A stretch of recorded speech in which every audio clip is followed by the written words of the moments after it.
मित्रों, हमें भी जिस तरीके से पौधे में हर एक सुबह शाम उसमें पानी डालते हैं, उसकी सेवा करते हैं, उसी तरीके से हमारा जीवन एक पौधे की तरह होता है और विचार उस खाद्य सामग्री की तरह होता है जिसको जो अच्छे अच्छे विचार डाल करके हम उस पौधे को एक वट वृक्ष के रूप में अपने आप को खड़ा कर पाते हैं। इसी उद्देश्य को लेकर के युवा प्रकोष्ठ में आते भी हैं कि कुछ नए नए विचार, कुछ ऐसी विचारों का पुंज हम अपने अंदर, हम अपने जीवन में धारण करें ताकि हम भी एक वट वृक्ष की तरह छांव किसी को दे सकें। इसीलिए अपनी स्थिति को सही से जानने के लिए हम लोग मेडिटेशन करते हैं, हम लोग ध्यान करते हैं, सही चीज को कैसे परख सके।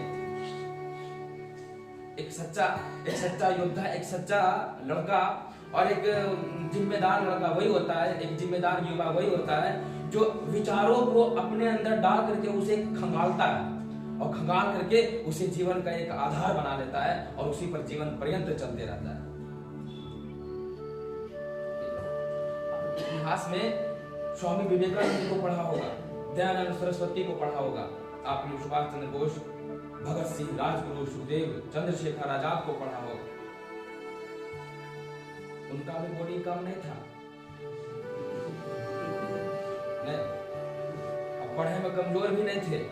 ऐसा नहीं कि नहीं पढ़े का मन कर रहा है तो चलो ये में करते हैं जय श्री राम पर, नहीं, ताकतवर भी थे, यहाँ से भी और यहाँ से भी, फौलादी शरीर भी था, मन भी तेजस्वी था।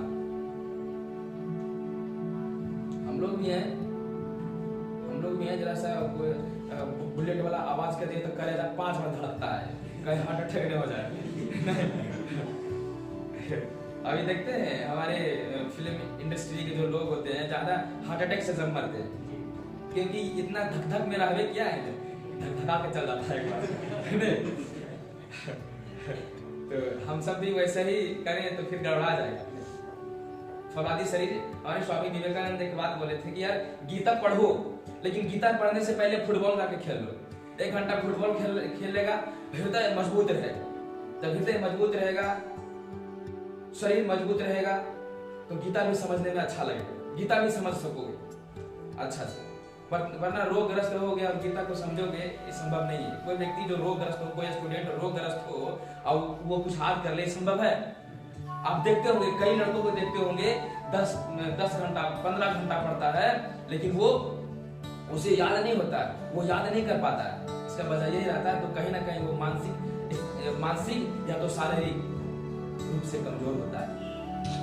और आप समझ में करते हैं कि मानसिक और शारीरिक रूप से जो युवा कमजोर होता है वो कैसे होता है?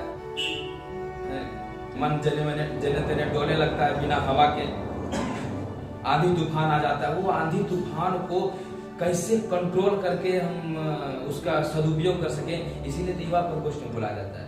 और जितने सारे भाई यहाँ पे आते हैं वो लोग कहीं ना कहीं जो आंधी तूफान जो आता है ना उसको कहीं ना कहीं कंट्रोल कर लें, क्योंकि यहाँ भी कोई साधारण व्यक्ति नहीं आ सकता है, यहाँ पे आकर के साधारण व्यक्ति नहीं बैठ सकता है। मित्रों, शहीद दिवस उन वीर शहीदों के लिए, उनके लिए कुछ 2 शब्द मैं आपके सामने कहने आया हूं कि व्यक्ति जिस तरीके से आप नहाते हैं, धोते हैं, लिपस्टिक पाउडर सब लगाते हैं, हम भी लगाए हुए हैं, देखिए पहने हुए हैं, बड़ी सुंदर सुंदर, देखिए वो लोग भी ऐसे ही चाहते थे और वो लोग वैसे थे भी। लेकिन फिर एक और जगह को देखते हैं, एक और स्थिति को देखने की कोशिश करते हैं तो खुदीराम बोस की, अभी कुछ पहले 3-4 रोज पहले मैं खुदीराम बोस का चीज में पढ़ रहा था, देख रहा था वीडियो में। जब वीडियो देख रहा था तो उनका वीडियो आ गया, लिखा मतलब बता रहे थे कि जब खुदीराम बोस को फांसी लगने वाला था तो उन्होंने कहा कि अपना इच्छा जताया कि हमको आम खाए का मन कर रहा है, तो उनके लिए आम लाया गया। तो आम ला करके दिए और फांसी चढ़ने के कुछ मिनट पहले जो जेलर था मिलने गया तो देखा तो आम उसी फूलर रखल है।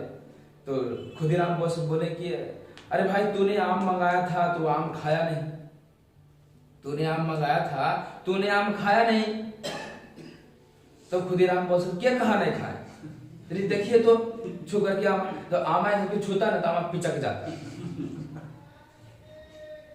तो वो जेलर कहता है कि यार यार तुमको कुछ मिनट बाद तुमको फांसी लगने वाला है, तू अभी मजाक सूझता है तुमको। तो मित्रों, किसी किसी को कई ऐसे महापुरुष हुए हैं जिसे अपने शरीर से भी नहीं प्यार हुआ है। हम तो अपन छोड़ दो सड़कों पर लग रहे। कई ऐसे महापुरुष हुए हैं जिसे अपने शरीर से भी नहीं प्यार रहा हो। आपको पता है स्वामी विवेकानंद 39 वर्ष में मृत्यु हुई उनकी, और 39 वर्ष में 40 बीमारियां थी। आप समझ सकते हैं कि वो कैसे व्यक्ति यहां वहां काम करता होगा। आप समझ सकते हैं। बहुत से ऐसे महापुरुष हुए हैं। हमारे रामकृष्ण परमहंस को देखिए, कैंसर से मरे हैं। उन्होंने कभी भी अपने देह से भी प्यार नहीं किया है।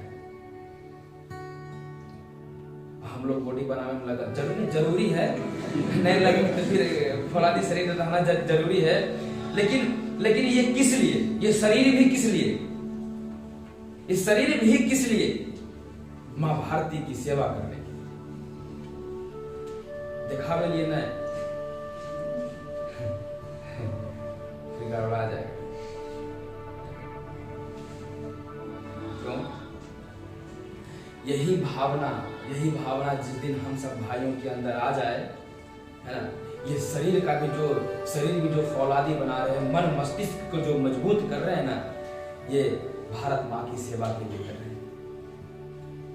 अपने ये शरीर जैसे फूल जैसे शरीर को जो हम इतने अच्छे तरीके से सजा रहे हैं, संजो रहे हैं ना, ये माँ भारती के लिए अगर लग जाए तो हमारा जीवन धन्य हो जाए। आप देखते होंगे 18 और 19 वर्ष के, 20 वर्ष के, 21 वर्ष के हमारे देश के जवान युवा शहीद होते हैं। रोगग्रस्त रहते हैं कि नहीं? शरीर चमचम करता है उसका, हम लोग की तरह मच नहीं करता है। चलते हैं तो लचकता है, पचकता है, और लोग टाइट रहते हैं, तो फिट रहते हैं, तभी तो जाकर के भारत माँ के लिए हिट करते हैं। नहीं देखते होंगे, सुनते होंगे, अभी 20 वर्ष का था, अभी ज्वाइनिंग किया था, है ना, शहीद हो